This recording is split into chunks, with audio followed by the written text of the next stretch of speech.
হামজা। হ্যাঁ, ঠিক আছে। এরপরে কে?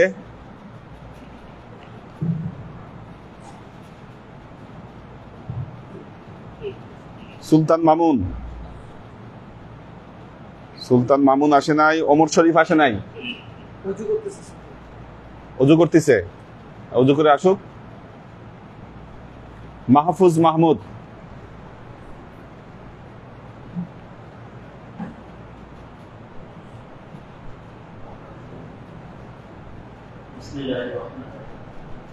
আলিফ বা তা বা জিম হা খ দাল দাল লাল র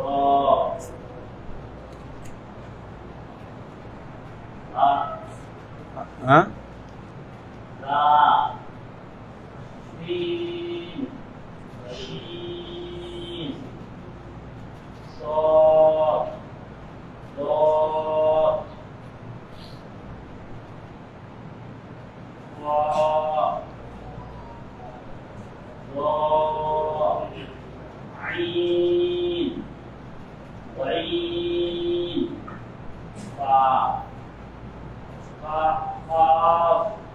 কফ কফ।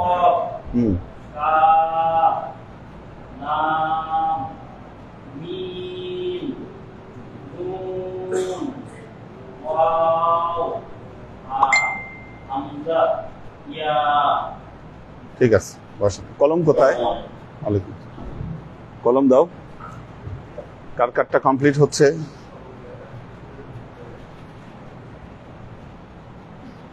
অফিসে এই জন্য কলম বাইন্ধে রাখে। কলম একবার হাতছাড়া হইলে, হ্যাঁ।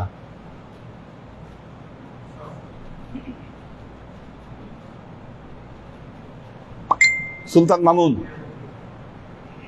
কোথায়? সুলতান মামুন।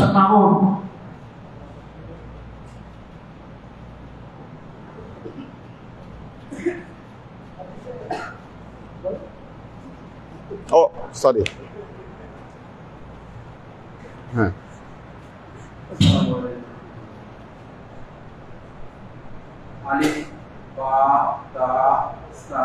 আস্তে আস্তে, ধীরে ধীরে। হ্যাঁ, দাঁড়ান দাঁড়ান, একটু সামনে আসেন। আবার আলিফ থেকে শুরু করেন। আলিফ। হ্যাঁ, এক আলিফ টানতে হবে। এক আলিফ টানেন। হ্যাঁ, হা। হ্যাঁ,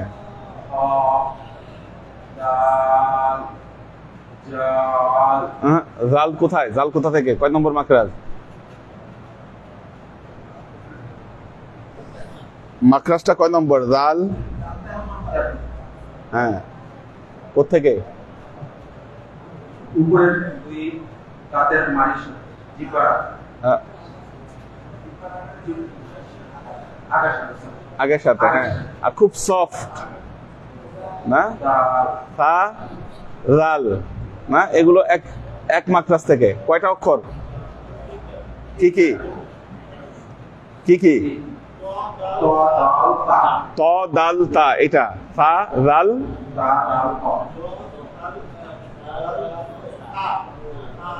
হ্যাঁ, বলেন। আবার আবার ইয়া থেকে শুরু করেন। কোথায় আটকাইলো? কোথায়? জাল। আবার বলেন জাল। হ্যাঁ যা জাল মুখটা শক্ত হয়ে যাচ্ছে, শক্ত হইলে হবে না, রিল্যাক্স। হ্যাঁ, র আপনার মাকড়াসটা ঠিক রাখতে হবে, জিহ্বার আগা আর একেবারে এই যে এই দাঁতের একদম নিচে যাতে না, উপরে দাঁত। হ্যাঁ, আবার বলেন লাল। দাল এবার ঠিক আছে। হ্যাঁ, র যা সিন শিন সোয়াদ সোয়াদ বলার দরকার নাই, কারণ মোটা হবে, মুখ গোল হবে না। সদ। হ্যাঁ,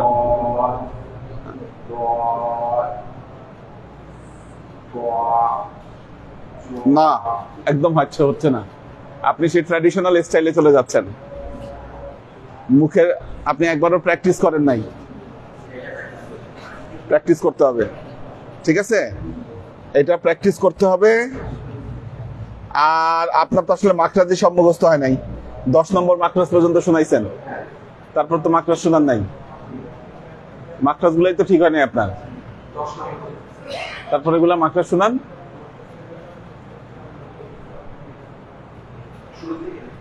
হ্যাঁ, আপনি লাম থেকে শোনান। লাম কয় নম্বর?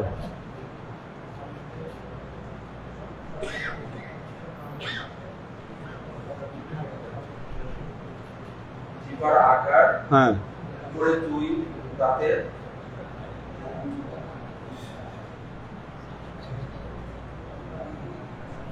না আপনি আগে সামনের ক্লাসে পুরো মাকড়াজ শোনাবেন আমাকে, মাকড়াজ সবগুলা শোনাবেন। ঠিক আছে, মাকড়াজ আমাকে পড়া দিবেন পুরাটা। হ্যাঁ, এই জন্যই তো হচ্ছে না। ওমর ফারুক গ্রামে গেছে।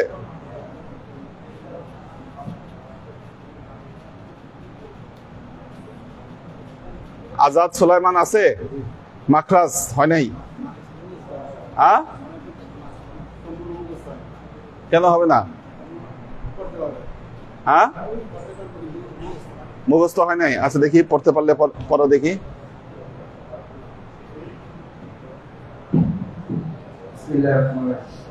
আলিফ বা তা সা জিম হা খ দাল জাল র জা শিন শিন একটা হলো সিন, সিন আর শিন। হ্যাঁ, সিন শিন দুইটা কিন্তু দুই মাকড়াজ। ঠিক আছে, হ্যাঁ, এই মাকড়াজ এই জন্য প্রয়োজন। সিন হবে এই যে দুই দাঁতের সাথে আর জিহ্বার আগা, আর শিন হবে জিহ্বার মাঝখান, উপরের তালু। সিন হ্যাঁ, শিন আচ্ছা,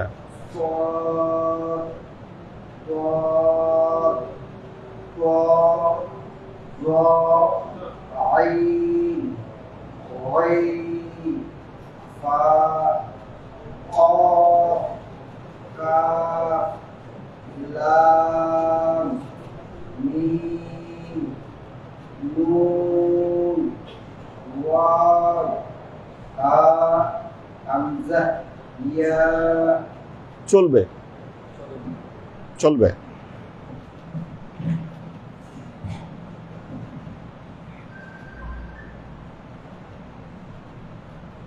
এখন এটা মুখস্থ করে নেওয়াতে লাভ হইলো, পরে কোরআন শরীফ পড়তে গেলে মাকড়াজ ধরায় দেওয়া যাবে। এইটাতে এই মাকড়াজ এভাবে হচ্ছে না। সাইম কই? সাইম কোথায়? কোথায়? এই 10:15 বেজে গেছে, তারপর আসে না কেন? হ্যাঁ, বেচা কিনা এত মশগুল হইলে হবে? কোথায়? সাইমরে ফোন লাগাও তো। শফি, শফিরে তো দেখলাম একটু আগে। কোথায় শফি?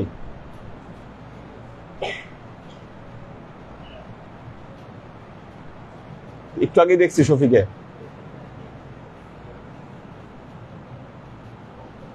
শাকিল কি অবস্থা তোমার? মাকরাজ মুখস্থ হয়েছে? কি সাইন দেরি কেন? বেচা কেনা এত মশগুল হইলে হবে না। এই যে পুরান ঢাকা থেকে আইসা পড়ছে দোকান বন্ধ করিয়া, বুঝছো?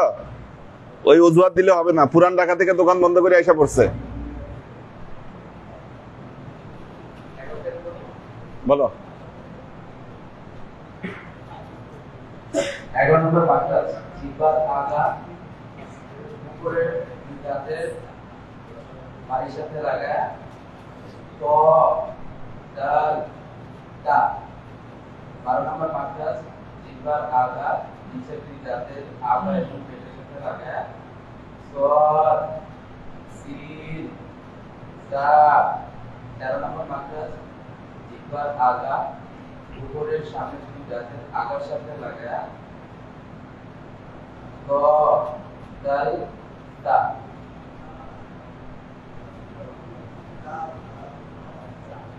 হ্যাঁ দোয়া হ্যাঁ তা র র হ্যাঁ রাল হ্যাঁ। 14 নম্বর মাকরাজ নিচে ঠোঁটের পেট এবং উপরের দুই দাঁতের আগার সাথে লাগায় পা। 15 নম্বর মাকরাজ দুই ঠোঁট থেকে উচ্চারিত হয় মিম বা ওয়াও। দুই ঠোঁট গোল করে ওয়াও, দুই ঠোঁটের ভেজা অংশ থেকে বা, দুই ঠোঁটের শুকনো অংশ হইতে মিম। হ্যাঁ আর একটা পড়লেই তো হয়ে যেত না? ঠিক আছে, তুমি এটা প্র্যাকটিস করবা নেক্সট ক্লাসে। এই যে এটা বুঝাই দিছি, ঠিক না? টান হবে না, একালিফ টান হবে। হ্যাঁ এটা পারো? শোনাও। আলিফ বা তা সা জিম হা খ দাল জাল র দা সিন শিন صاد ضاد طاء ضاء عين غين فاء قاف كاف لام ميم نون واو হা হামজা ইয়া। মাশাআল্লাহ, হয়েছে হয়েছে। সাইমের কি অবস্থা? আসো।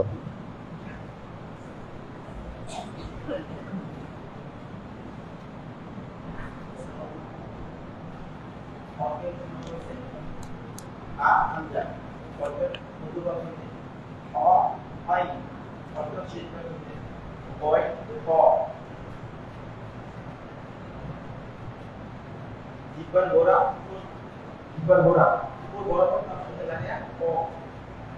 জিহ্বার গোড়া একটু আগ বাড়াইয়া কা।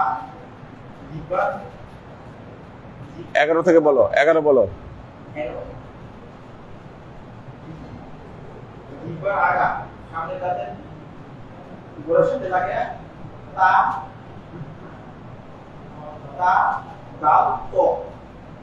জিহ্বার আগা সামনে নিচের দুই দাঁতের সাথে লাগায়া সিন সোয়া দা। জিহ্বার আগা সামনে দাঁতের জিহ্বার আগা সামনে দুই দাঁতের উপর লাগায়া তা লা দো। ফা রাল র হ্যাঁ তা লা দো। হ্যাঁ নিচের ঠোঁট উপরে দুই দাঁতের সাথে লাগায়া কা। হ্যাঁ না, আরে কাপ কই থেকে আঁকলো? হ্যাঁ ফা রাইট, দাঁত আর ঠোঁট। হ্যাঁ ফা।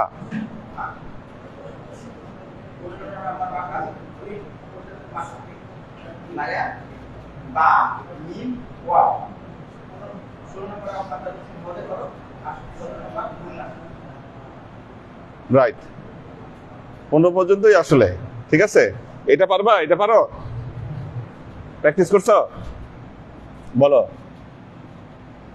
আলিফ বা তা সা জিম খ খ দাল জাল র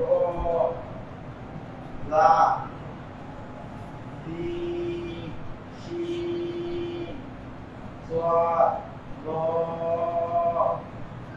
ওয়া শোনো এই তোয়া জোয়া না ঠিক আছে তোমার মুখ তো গোল হচ্ছে তোয়াতে তো মুখ গোল লেখা নাই মুখ তোমার গোল হতে পারবে না তো হ্যাঁ তো তো র হ্যাঁ র হ্যাঁ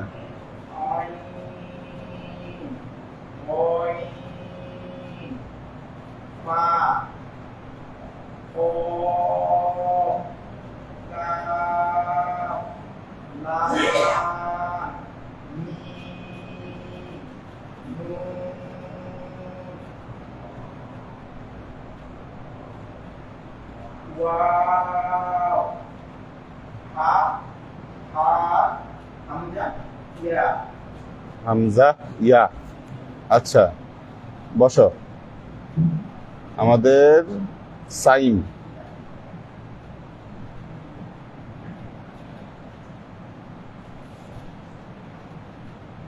মাসুক কোথায় তোমার কি অবস্থা মাসুক মাসুক কই বাইরে কেন কি পালায় বেড়ায় নাকি হ্যাঁ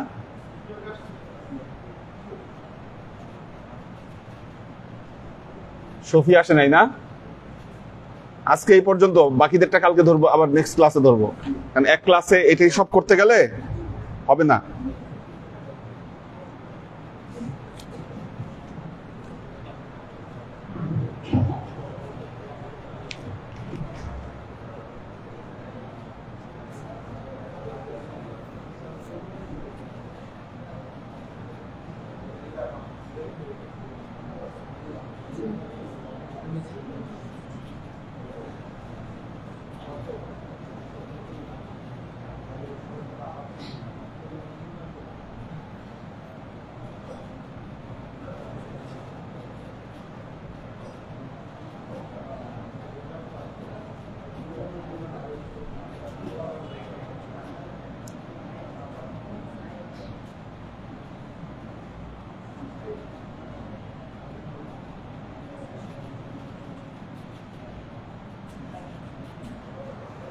نحمده ونصلي على رسوله الكريم أما بعد أعوذ بالله من الشيطان الرجيم بسم الله الرحمن الرحيم আমরা খাজা মাইনুদ্দিন চিশতি রহমাতুল্লাহ আলাইহির আনিসুল আরওয়াহ এটা নিয়ে আমরা পড়াশোনা করছি আনিসুল আরওয়াহ রূহের বন্ধু তো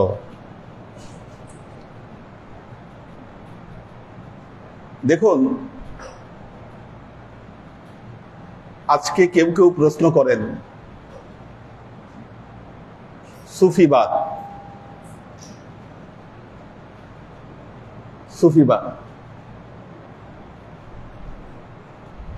যার ইংলিশ নামকরণ করা হয়েছে সুফিইজম ইজম শব্দটি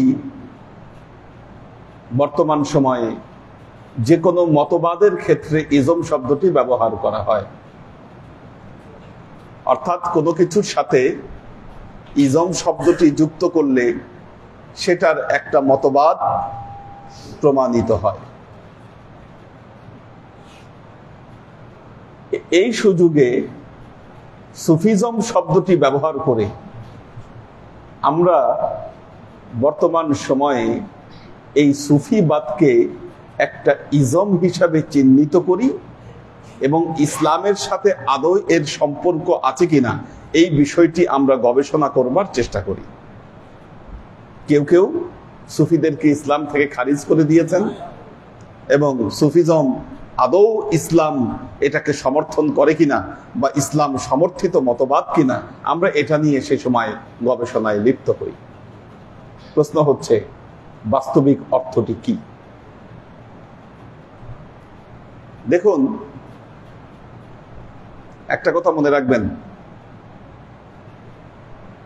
ইসলাম হচ্ছে তাই আল্লাহর নবীর কথা, কাজ এবং মৌনতা, সম্মতি, এই প্রতিটা জিনিসই কিন্তু ইসলাম।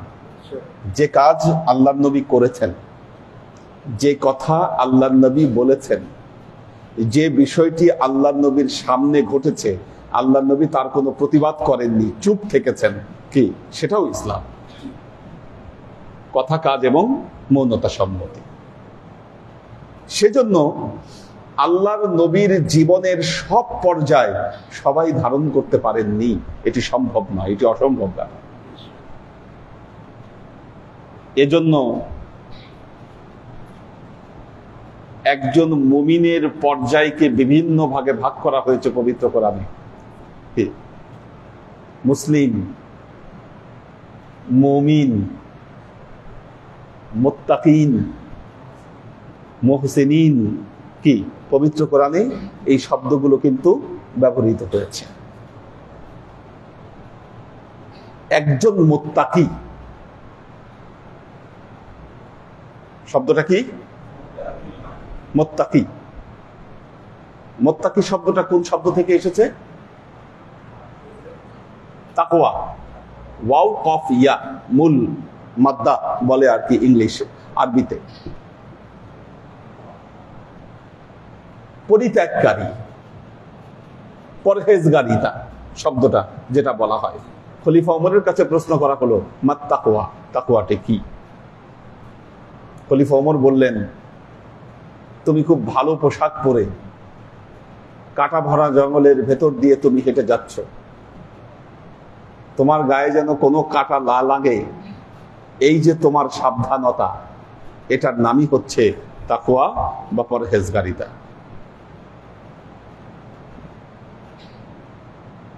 আল্লাহ নবী তো মুত্তাকি ছিলেন,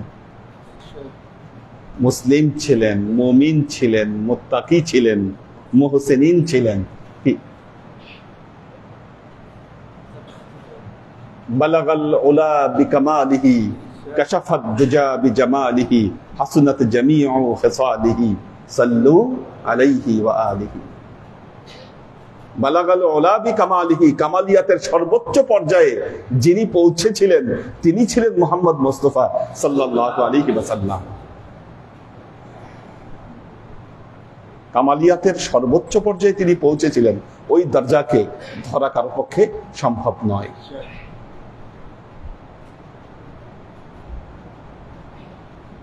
আল্লাহ নবীর এক এক হালত এক একজন দেখতে পেয়েছেন।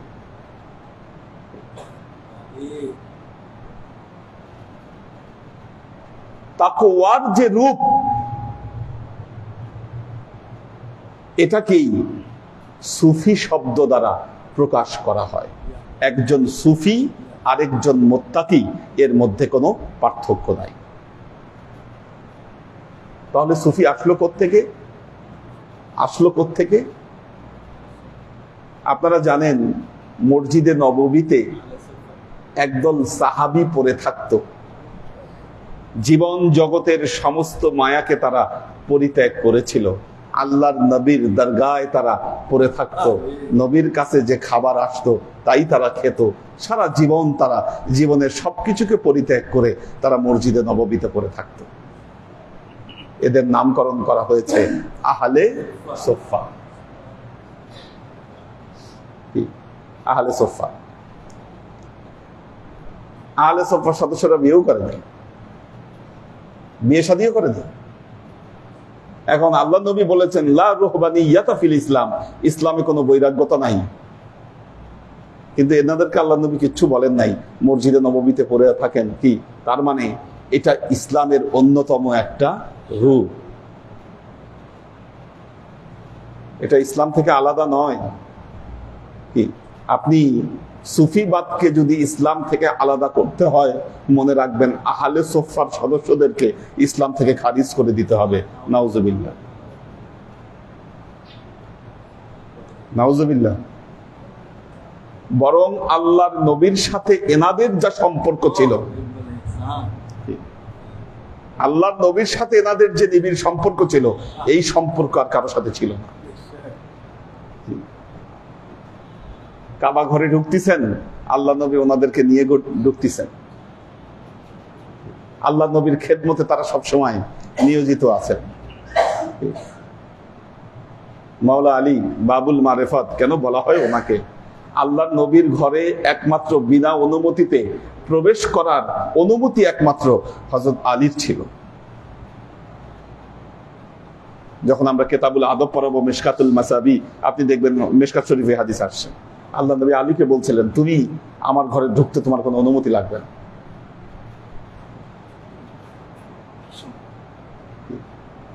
নবী শিখাইছেন কারো ঘরে ঢুকলে অনুমতি নিয়ে প্রবেশ করা লাগবে, কিন্তু আলীকে বলছেন তোমার জন্য এই অনুমতির দরকার নাই, তুমি এর ঊর্ধ্বে।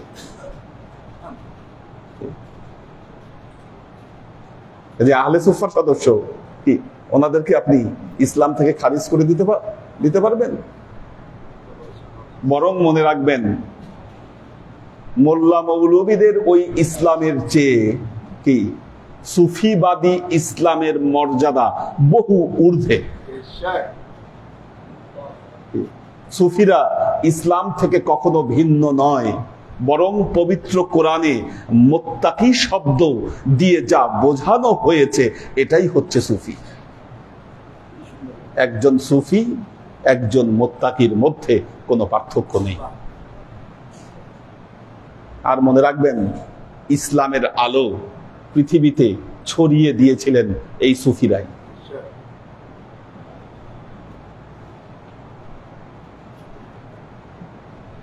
আল্লাহর আশেক ও সালেক বৃন্দ, অনেকে বলেন তলোয়ার দিয়ে ইসলাম প্রতিষ্ঠিত হয়েছে, বিষয়টি কিন্তু সেরকম নয়। মাহমুদ গাজনবী 17 বার ভারত আক্রমণ করেছিলেন। ওনার উদ্দেশ্য এখানে রাজত্ব শাসনও ছিল না, শাসন করবে এটাও ছিল না, বরং উনি যেটা করেছিলেন, উনি আক্রমণের মাধ্যমে এখানে সুফিদেরকে এই জায়গায় সেট করে দিয়ে গিয়েছিলেন। ইসলাম প্রচারের কাজ কিন্তু ওনারা করেছে এই জায়গায়।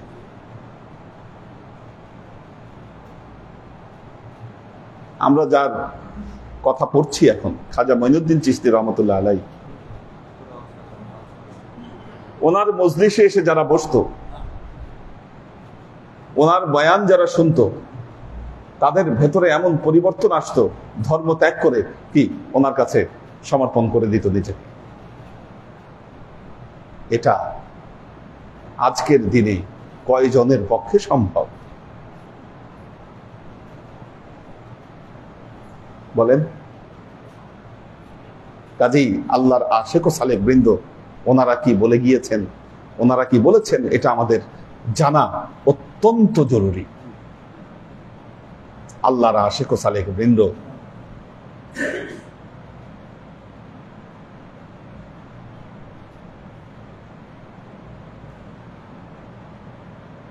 গত ক্লাসে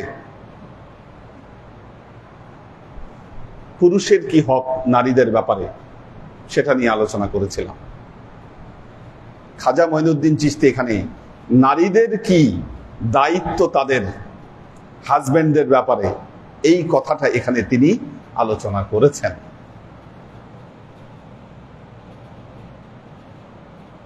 আল্লাহর আশেক ও সালেক বৃন্দ, উনি বলছেন, আগার জান মে মীরা ওয়া শৌভারি আজবাই খুশনাবাদ নাবশাদ হাফতাত দজক বারায়ে উ বেগুশায়ান ওয়া আগার শাবি খুশনাবাদ বশাদ হাফতাত দরজে আস বেহস বে নম ওই বার অবারান।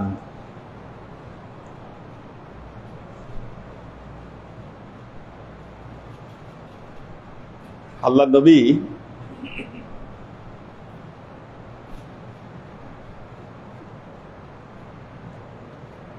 মরুভূমি দিয়ে যাচ্ছেন,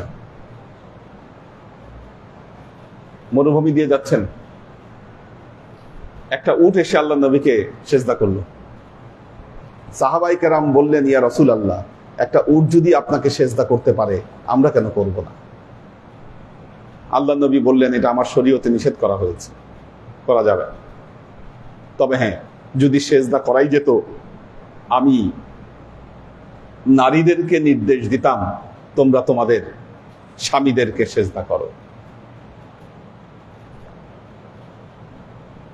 খাজা মঈনুদ্দিন চিশতি বলেছেন, কোন নারীর স্বামী যদি তার উপর অসন্তুষ্টি নিয়ে মারা যায়, তার জন্য দোজখের ৭০টা দরজা খুলে দেওয়া হবে।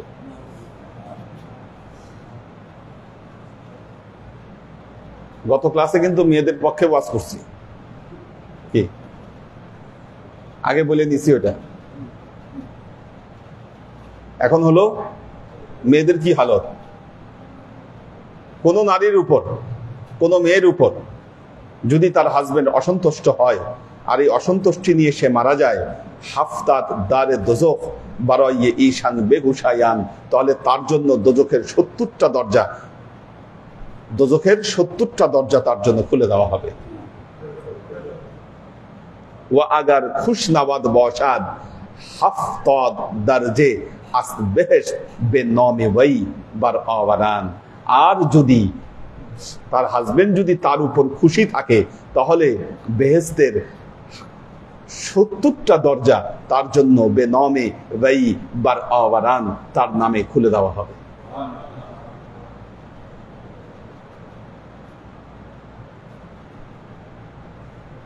দেখেন, একটা কথা আমরা বারবার বলি, হেদায়েত কেন পৃথিবী থেকে উঠে যাচ্ছে? কেন শিক্ষা কেন উঠে যাচ্ছে? আমরা আখেরি জামানায় অবস্থান করছি, কলিকালে অবস্থান করছি আমরা। এটা আখেরি জামানা, আল্লাহ নবীর কৌল অনুযায়ী এটা আখেরি জামানা। বেদে বলা হয়েছে কলিকাল, কলকি যুগ, হ্যাঁ শেষ সময়, সোজা কথা এটা কলিযুগ। তো এই যুগে কি হবে? আদব শিষ্টাচার উঠে যাবে, আদব শিষ্টাচার উঠে যাবে। মৌলানা রুমি খুব চমৎকার ভাবে বলছেন যে হাজবেন্ড ওয়াইফের সম্পর্কটা এমন থাকে যে ওলিয়া উলিয়াদের মর্যাদা বলতে গিয়ে বলতেছেন, করে পাকান রকিয়াস আজ খুদ মাগির গারচে মানাত দার নবেশতানে শির ও শির। এটা শেষে গিয়ে বলতেছেন যে ওয়ও খায় আমিও খাই, ও পরে আমিও পড়ি, তা তো আমরা সমান সমান। এখন স্বামী স্ত্রীর স্ট্যাটাসটা এমন হয়ে গেছে, আমি কি ওর চেয়ে কম নাকি? হ্যাঁ, আমি ওর চেয়ে কোন দিক থেকে কম? আমিও শিক্ষিত, ও শিক্ষিত।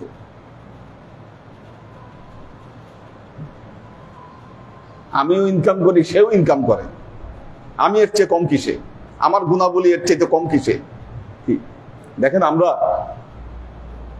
মাথা নত করা, মান্যতা করা, এটার সবকিছু আজকে উঠে গেছে। সারেন্ডার করা, এই সারেন্ডার করার কোনো উপায় আমরা খোলা রাখি নাই। আমরা যখন স্কুলে পড়েছি, মাদ্রাসায় পড়েছি, আমাদের শিক্ষকদেরকে আমরা যতটা সম্মান করেছি, আজকালকার ছেলেপেলেদের এই সম্মানের কোনো মর্যাদাই তারা বুঝে না।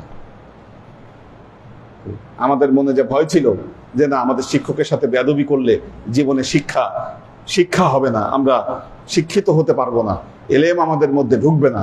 আর এলেম যদি ঢুকতে হয়, আমার শিক্ষককে সম্মান করতে হবে, তাকে আদব দেখাইতে হবে। কি এই শিক্ষা আজকে উঠে গেছে।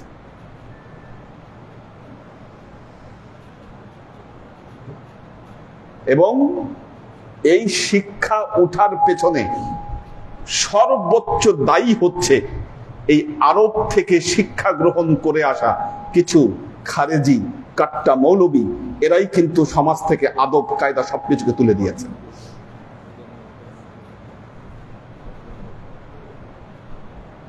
এরা মানুষকে শেখাচ্ছে মাথা নত করা যাবে না,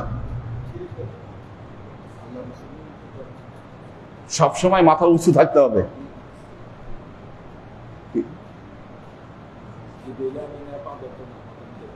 এই যে আদব, কায়দা, খেদমত, বাইজিদ বোস্তামির জীবনের কাহিনী আমরা পড়েছি এক সময়, যে তার মায়ের জন্য কি রাতে বেলায় পানি নিয়ে দাঁড়ায় থাকলো, কি আল্লাহ তাকে বলে হিসাবে কবুল করে নিল, কি এই ঘটনাগুলা, এই শিক্ষাগুলাও তো তুলে দিচ্ছে আপনার সিলেবাস থেকে। এই প্রজন্ম এগুলো জানে না।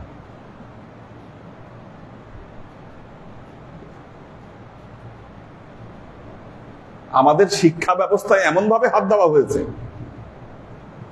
এখন তো 7-8 এর ছেলেপেলে কোনো পড়াশোনা নাই, এরা কি কি করে, কি রান্না করে বান্না করে, এটা আঁকে ওইটা আঁকে, পড়াশোনা শেষ। খেয়াল করে দেখেন পড়াশোনা নাই কিন্তু, হ্যাঁ সব গেছে।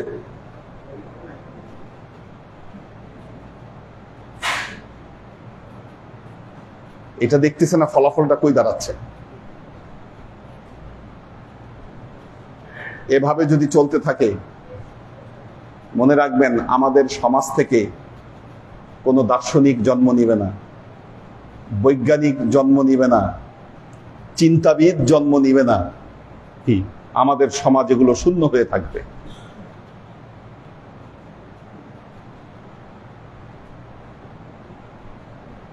যে ভবিষ্যৎ প্রজন্ম আমাদের মধ্যে আসবে, তারা এগুলো আমাদের সমাজ থেকে এগুলো খুঁজে পাওয়া যাবে না। অর্থাৎ আমাদেরকে পঙ্গু করে দেওয়ার সকল পদ্ধতি, সমস্ত ষড়যন্ত্র কিন্তু কার্যকর হয়ে আছে। কারণ ওলিয়া উলিয়াদের এই শিক্ষাগুলা নাই। ওনাদের শিক্ষা কোথায়? আদব করো, খেদমত করো।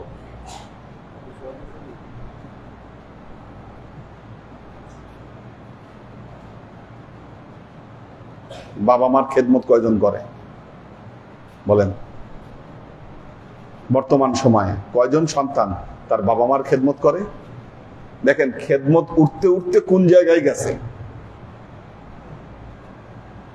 আগে পীরের খেদমত করলে বদনাম করতো, বাবা মার খোঁজ খবর রাখে না, পীরের খেদমত করে। এই কথা বলে বলে এখন কিন্তু বাবা মার খেদমত উঠে গেছে, নাই নাই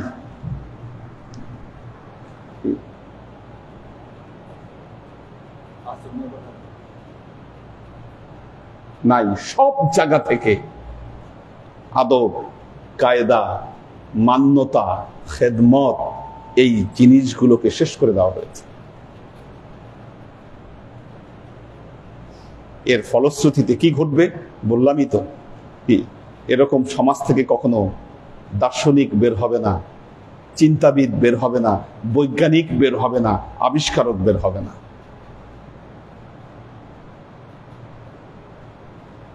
মুসলমানরা যতদিন এই শিক্ষাগুলোকে ধরে রেখেছিল, পৃথিবীতে জ্ঞান বিজ্ঞানের নেতৃত্ব দিয়েছে মুসলমানেরা।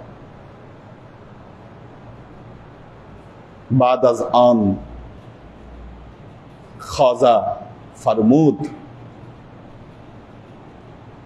দার তাম্বিহে ইমাম আবু লায়েস, সামারকান্দে নবেশতে দীদ আম, हर जानी के रुई खुद रो बशामी खुश तरश कुनाद व दर रुई शौहरी तरश बेनगराद बाद दहरस्तर के बर आसमान बौशाद एक गुनाह बरऊ बेनेबिसान अनगो फरमुद के अगर शौमीरा दर एक सूरखे बीनी रिहम बरदौमे सूरखे बीनी ये खून अनजान रिख्तम व खून इबलीस हक के शौहार तमाम না গৌজারা। এরপরে খাজা মঈনুদ্দিন চিশতি রহমতুল্লাহ আলাইহি তিনি আবু লাইস সামারকান্দি, ওনার রেফারেন্স দিলেন। আবু লাইস সামারকান্দি আরেকজন সুফি ছিলেন। একটা জিনিস খেয়াল করবেন, ওনারা যে সময় পড়াশোনা করছেন তখন কিন্তু কোনো বিশ্ববিদ্যালয় নাই পৃথিবীতে, বিশ্ববিদ্যালয় ছিল না। খাজা মঈনুদ্দিন চিশতির জন্ম হয়েছিল সঞ্জার, ইরানের সঞ্জার প্রদেশে, সঞ্জার। এবং খুব ছোটবেলায় ওনার বাবা মারা যান, বাবা মারা যান। তো বাবা মারা যাওয়ার পরে একটা বাগান পেয়েছিল উনি ওয়ারিশি সম্পত্তি হিসেবে, আঙ্গুরের বাগান। তো একদিন ওই বাগানে বসে আছেন, এই সময় এক পাগল মাজজুব, ওনার নাম ছিল ইব্রাহিম কান্দুজি, ইব্রাহিম কান্দুজি নামক এক মাজজুব সুফি ওনার বাগানে আসলেন। তো ওই সুফিকে যখন দেখছেন, আগে মানুষের এটা ট্র্যাডিশন ছিল, আল্লাহ ওয়ালা লোক, সুফি লোক আসলে তার খেদমত করতো তারা, এটা মানুষের ট্র্যাডিশন ছিল। এখন এগুলো উঠে গেছে না, এগুলো তার দোয়ার জন্য তার খেদমতে নিয়োজিত হতো। ইব্রাহিম কান্দুজি একজন সুফি, মাজজুব সুফি, দেখেই বোঝা যাচ্ছে সে একটু পাগল টাইপের আর কি। সে আসছে ওনার বাগানে। ওনার বাগানে আসার পর খাজা মঈনুদ্দিন চিশতি তাড়াতাড়ি ওনাকে বসতে দিছে, এবং বসতে দিয়ে ওনার বাগান থেকে ভালো আঙ্গুর পেরে ওইটা ধুয়ে ওনার খেদমতে পেশ করছে যে আপনি খান।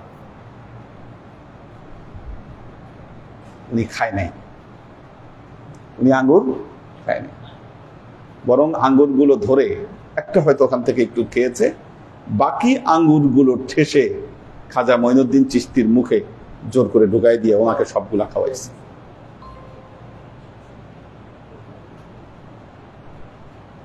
এটার পরে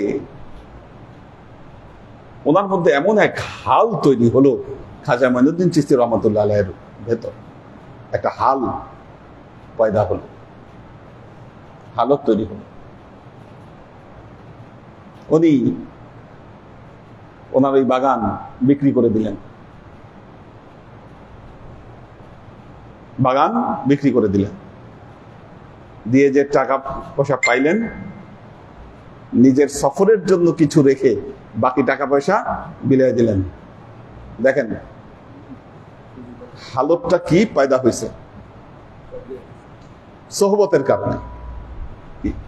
মাজজুব ওলির সোহবতের কারণে ওনার মধ্যে এমন হালত পয়দা হলো যে উনি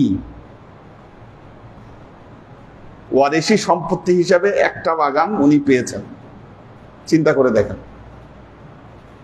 সেই বাগানটা বিক্রি করে দিল, বিক্রি করে দিয়ে সেই বাগানের টাকা পয়সা গরিব মিসকিনদের মধ্যে বাটোয়ারা করে দিছে। বাটোয়ারা করে দিয়ে উনি ওনার রাহের যে সম্বল, রাহ খরচ, এগুলা নিয়ে উনি রওনা দিছে সামারকান্দ, বোখারা সামারকান্দ, ওইদিকে পড়াশোনা করার জন্য। কি অবস্থা! এই যে হালত, এটাই তো সুফির হালত, এটা সুফির হালত। হযরত শাহজালাল ইয়ামানী রহমতুল্লাহ আলাইহি, দেখবেন ওনার কবরের পাশেই একটা কবর আছে, খেয়াল করলে দেখবেন একদম ওনার পাশে, ওটা একজন শাহজাদার কবর। হ্যাঁ, ওটা একজন শাহজাদার কবর। উনি যখন বাংলাদেশে আসেন, ওই শাহজাদা ওনার সোহবতে আসছেন। সোহবতে এসে রাজত্ব ত্যাগ করে উনি ইসলাম প্রচারের জন্য হযরত শাহজালাল আসছেন।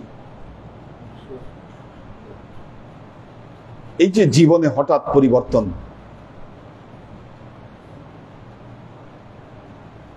বিরাট পরিবর্তন। এটা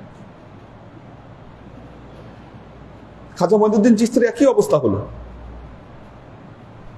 শিক্ষা লাভ করার নিয়মই ছিল এই এক একজন অলিয়া উলিয়ার সোহবতে গিয়ে তিনি শিক্ষা লাভ করতেন।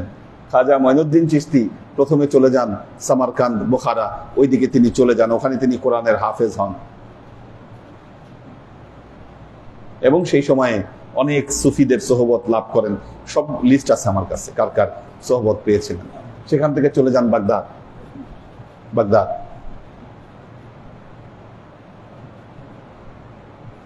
বাগদাদে ওনার সাথে সাক্ষাৎ হয় খাজা মঈনুদ্দিন চিশতি রহমতুল্লাহ আলাইহি।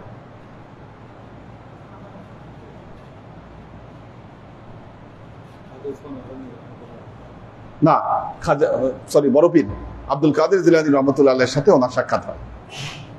ওখানে উনি ওনার সোহবতে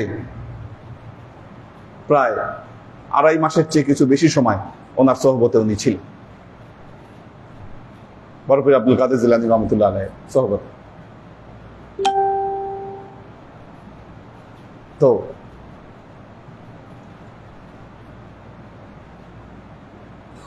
এভাবে উনি ঘুরতে ঘুরতেই ওনার সাথে পরিচয় হয় খাজা ওসমান হারুনি মক্কি, ওনার সাথে ওনার পরিচয় ঘটে, সংযোগ ঘটে, এবং খাজা ওসমান হারুনির হাতে তিনি বায়াত গ্রহণ করেন।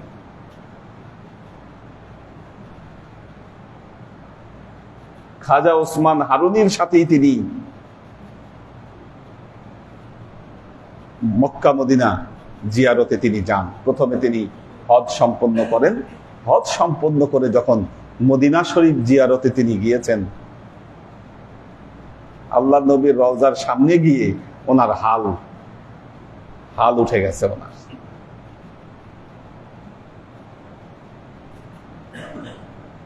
এই ঘটনার বর্ণনা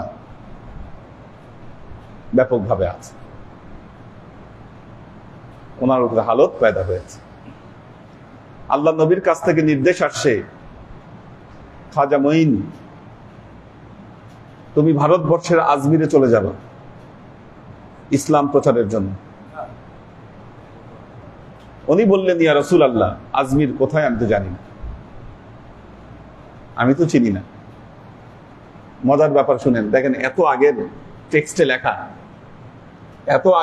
লেখা, যখন বলা হলো, উনি যখন বললেন আমি তো আজমির চিনি না, কয়েকশো বছর আগের টেক্সট, এই টেক্সটে ভাবে লেখা। ওনার সামনে একজন আগন্তুক একটা পাত্র নিয়ে আসলো, ওনার সামনে রাখলো। কি ওই পাত্রের ভেতরে পুরো পৃথিবীর মানচিত্র কি ওই পাত্রের মধ্যে ফুটে উঠছে, গুগল ম্যাপের মতো। এখন কি বর্তমান গুগল ম্যাপ, সেম জিনিস। ওখান থেকে কি ওই পাহাড়ের মধ্যে হিন্দুস্তানে কোথায় আজমির আছে এটা খাজা মঈনুদ্দিন চিশতি রহমতুল্লাহ আলাইহিকে দেখায় দেওয়া হলো যে এখানে আছে আজমির, এইটা হচ্ছে তোমার জায়গা।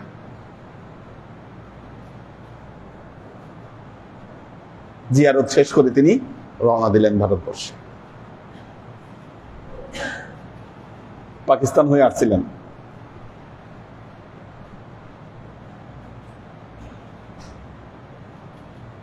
তিনি, ওইটা তো পুরোটাই ছিল তখন ভারতবর্ষ।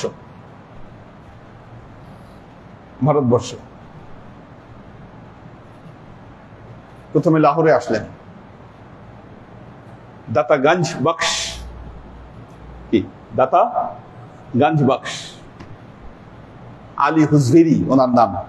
খাজা মঈনুদ্দিন চিশতি রহমতুল্লাহ বহু আগে তিনি আসছিলেন, এখন দাতাগঞ্জ বক্স নামে সবাই চিনি। ওই জায়গায় তিনি গিয়ে চিল্লা দিলেন, ওনার ওখানে ধ্যানে বসলেন খাজা মঈনুদ্দিন চিশতি রহমতুল্লাহ।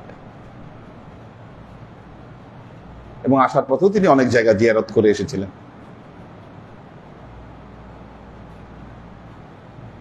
সেখান থেকে দিল্লি থেকে আজমির, অনেক ঘটনা আসার পথে।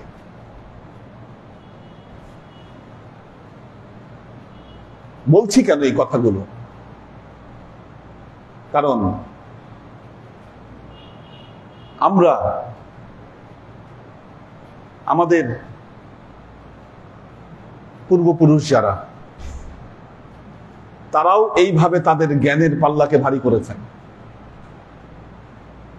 সোহবতে গিয়েছেন, ফায়েজ লাভ করেছেন, বরকত লাভ করেছেন, কি? কিন্তু আমরা আজকে এই সমস্ত শিক্ষা থেকে একেবারে দূরে সরে গেছি। কি ফায়েজ, বরকত, রুহানি প্রভাব, কি এটার মূল্য আমরা কোনো কিছু জানি না। আমরা মনে করি যে না, কিতাব দিয়ে মনে হয় মাথাটা ভরতে পারলেই, কি কিতাব দিয়ে মাথাটা ভরতে পারলেই আমরা জ্ঞানী হতে পারবো। এটা কশ্চিন কালেও সম্ভব নয়।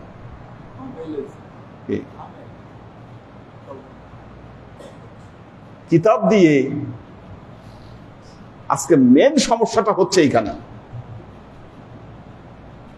এরা মনে করতেছে কিতাব দিয়ে মনে হয় মুত্তাকি হওয়া সম্ভব, পরহেজগার হওয়া সম্ভব, জ্ঞানী হওয়া সম্ভব, কিন্তু এটা কশ্চিন কালেও নয়।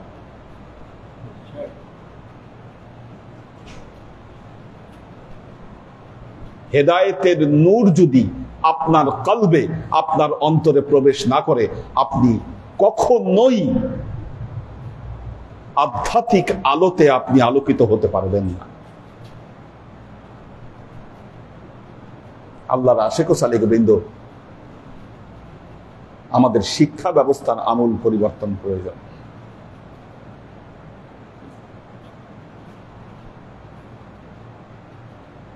খানকাগুলাতে যাওয়া, এই যে ওলিয়া উলিয়াদের সোহবত লাভ করা,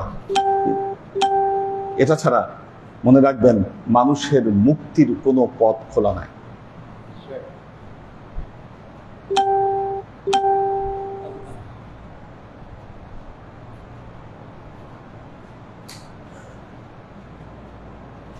আল্লাহ আমাদেরকে তৌফিক দান করুন।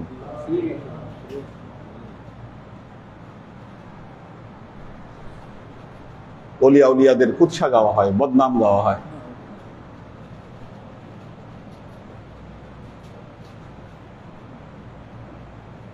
যারা বদনাম গায় তাদেরকে জিজ্ঞাসা করেন যে বেটা নালায়েক বিয়াদব,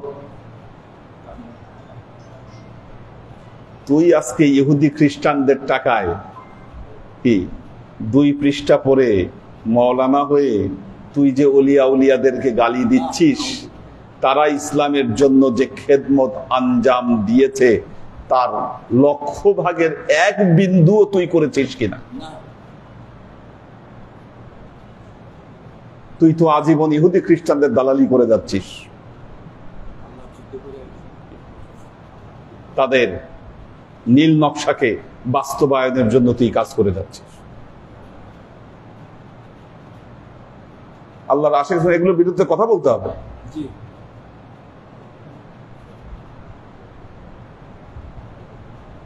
আব্বা তো সরাসরি কথা বলতো।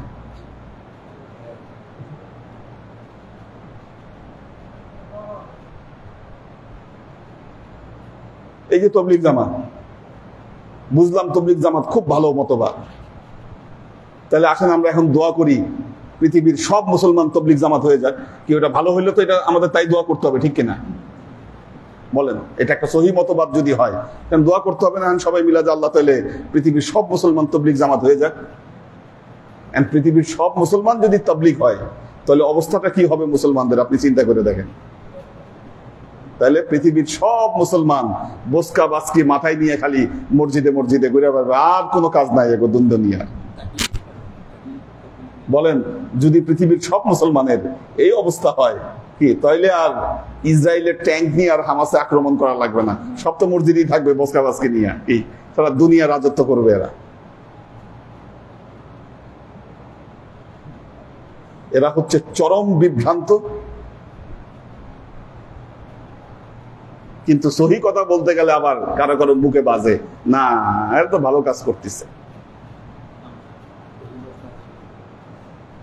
যদি ভালো কাজ করতে দোয়া করেন আল্লাহ পৃথিবীর সব মুসলমান তাবলীগ বানায় দিক।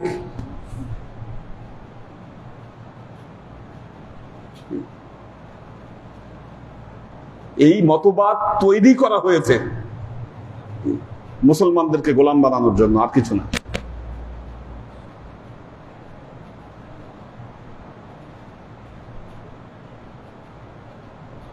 আল্লাহর আশিক ও সালেক বৃন্দ, শেষ কথা বলে এটা বলে শেষ করব, 11টা বেজে গেছে। আজকে মিলাদ ছিল না? হ্যাঁ, আচ্ছা। দেখেন, আল্লাহ, তার রাসূল এবং নবীর আহলে বাইত, এদের মহব্বতে যদি আপনার অন্তর আলোকিত হয়, অন্তরকে আলোকিত করতে হবে, অন্তরে আলো জ্বালতে হবে। নাহলে দেখবেন দাড়ি লম্বা হবে, পোশাক লম্বা হবে, কিন্তু খাসলতের পরিবর্তন হবে না। কেন হবে না? ভেতরে তো আলো ঢুকে নাই। আপনার আলো ঢুকে নাই কেন? আপনার লাইন ঠিক নাই।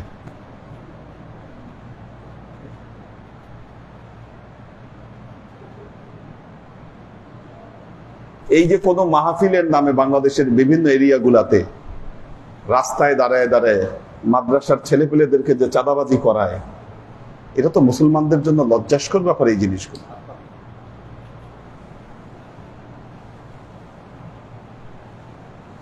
এটা লজ্জাস্কর ব্যাপার। হ্যাঁ, তো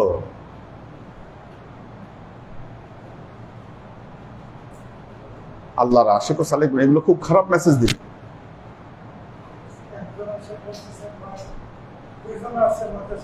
হ্যাঁ, আমার পকেটে যা ছিল 30 টাকা দিয়ে বললাম তুই কিছু দিয়ে ভাগ মারছে, খালি হাতে ও 20 টাকা দিয়ে তো বলতেছে, ওরা বুঝাইতেছে আমাদের মাদ্রাসার ছাত্রগুলি আজকে খাইতে পারবে না, দুপুরে রান্না করাও হবে না, চাউল আমাদের তো চাউল নেই, তো আপনারা মাদ্রাসা করছে। তো দেখেন, আল্লাহর আশিক ও সালেক বৃন্দ, এটা যেদিকে যাচ্ছে আমাদের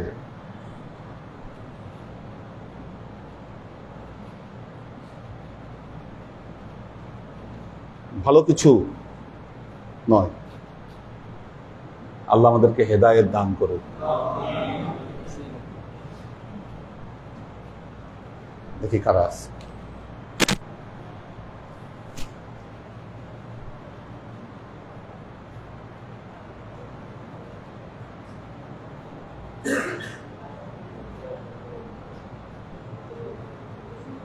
ফারিজা ফাইরুজ, মুহিনের বাবা মা নারায়ণগঞ্জ থেকে, আলী আকবর ভাই আছেন, শাকির ইবনে খলিলুল্লাহ, নাজিমুদ্দিন ভাইয়ের ফ্যামিলি আছেন, মনিরুজ্জামান মনির, আবু হুরায়রা, ওয়ালিউল্লাহ ভুইয়া দুবাই থেকে, কৈতর বিথি, স্নিগ্ধা রাহি,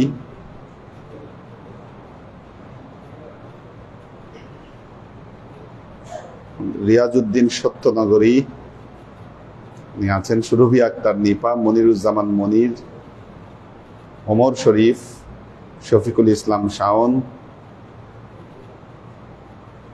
তাহমিনা ইয়াসমিন, আফসান রাহাত দোয়া চেয়েছেন, পরীক্ষা চলে, রাইসা তাজরিয়ান, নাহার খান, সুলতান আইরিন, পপিয়ারা জামান সুমি, আলী, আমাদের হাসিব ভাই আছেন, শাইলা ইলিয়াস, আব্দুল সত্তার ভাই আছেন, সৈয়দ আনোয়ারা শরীফ, কুলসুম আক্তার, মাহফুজুল হক উজ্জ্বল, এইচ.কে কনক, এইচ.কে হানিফ, আরিফা শেখ, নুরুল ইসলাম ভাই আছেন, নুরুল ইসলাম ফরিদপুর ভাই, নুসরাত রুনা, সালাউদ্দিন খান ইমরান, কামরুল আনাম, তিশা তৌফিকা, সৈয়দ আমরিন শরীফ, লুনা তাবাসসুম লুবনা, নজরুল ইসলাম রানা, জেবা ফারজানা। আজকে পীর বোনরা 21,400 বার দরুদ শরীফ পাঠ করেছে। ওয়া আশরাকাল বাদরু আলাইনা ওয়াক্তাফাত মিনহুল বুদুর মিসলা হুসনিক মা রুআইনা খাত্তু ইয়া ওয়াজহাস সুরুর সাল্লাল্লাহু আলা মুহাম্মাদ সাল্লাল্লাহু আলাইহি ওয়াসাল্লাম সাল্লাল্লাহু আলা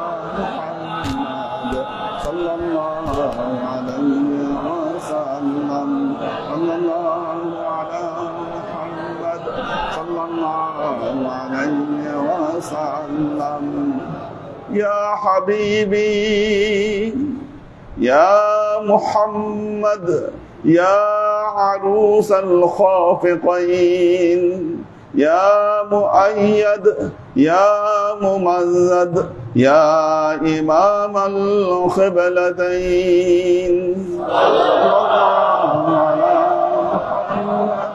صلى الله عليه وسلم صلى الله على محمد صلى الله عليه وسلم صلى الله على محمد صلى الله عليه وسلم ما رأينا عيسى حنت بالسور إلا إليك والغمام هلك ظلت والملا صلوا عليه على محمد صلى الله عليه وسلم صلى الله على محمد صلى الله عليه وسلم صلى الله على محمد صلى الله عليه وسلم بلغ العلا بكماله كشف الدجى بجماله حسنت جميع خصاله صلوا عليه وآله سلموا يا قوم بر صلوا على صدر الأمين مصطفى ما جاء إلا رحمة للعالمين اللهم آمين اللهم صل على محمد وعلى آل محمد كما صليت على إبراهيم وعلى آل إبراهيم إنك حميد مجيد اللهم بارك على